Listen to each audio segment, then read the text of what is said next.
manage risk?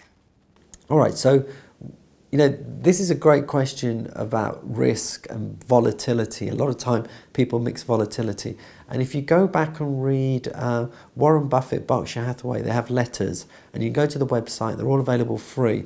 And I believe it's in the 2015 letter, which is the one that's just gone out in 2016. And he talks about volatility and risk. And he writes a very, very sharp letter. And they often get mixed up. So the thing what we look at with risk is what happens if this company, this stock, whatever, blows up tomorrow? What's the most I can lose? A lot of people are always looking at how much you can make, but take the view of how much you can lose. Is that really, really going to hurt you? How much of that account is it going to take away? So I think that's the most important thing. Also, don't mix up sort of short-term volatility as risk, because something can be volatile short-term, but it doesn't mean that it's more risky. And in fact, sometimes the longer you hold an investment, the risk actually goes down. Do you monitor open trades all the time? Not all the time. I'm not the sort of person that is sitting there with a phone watching apps and all the rest of it. But certainly once a day I'll take a look. There's core positions. I'll give you an idea. Nestle I've held since 2001. I'm not worried about Nestle if it goes up or down today. They've had a few food scares along the way, but it's a stable, very, very slow and steady stock.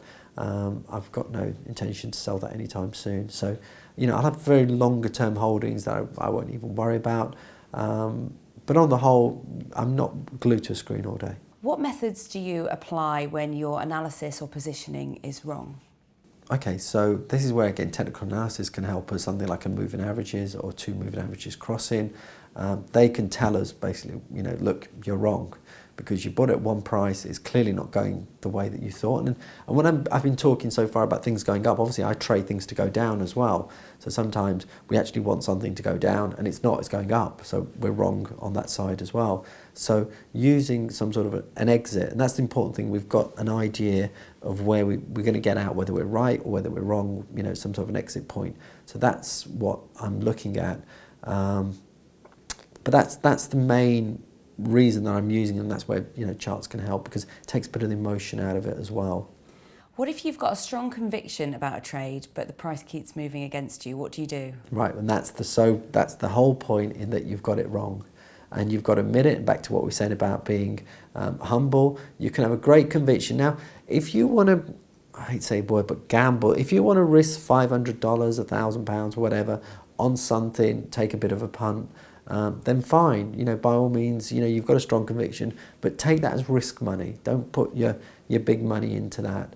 And if you're right, great, but if you're wrong, then, well, it's fine. But for the majority of the time, we really should be following the price. So if you can be very convinced about something, and I say, going back to some of the pharmaceuticals and biotech stocks, you've read the reports, you've seen what the management say, and you think, oh my gosh, this is a wonder drug and all the rest of it, and it turns out basically it's water.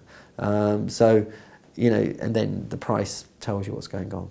How do you determine if a trade has failed other than its performance after entry? I think performance, at the end of the day, that's the, that is the key. If it's worked, money show, the profit or the loss tells you really what happened. If you follow the system and you've had a false signal for some reason and it's lost a little bit of money, don't beat yourself up. As long as you follow the rules, that's fine.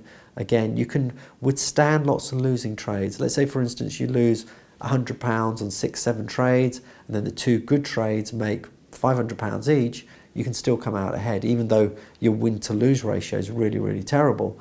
So don't worry about having more losers than winners. That doesn't matter. But really, it's the outcome. It tells you whether it's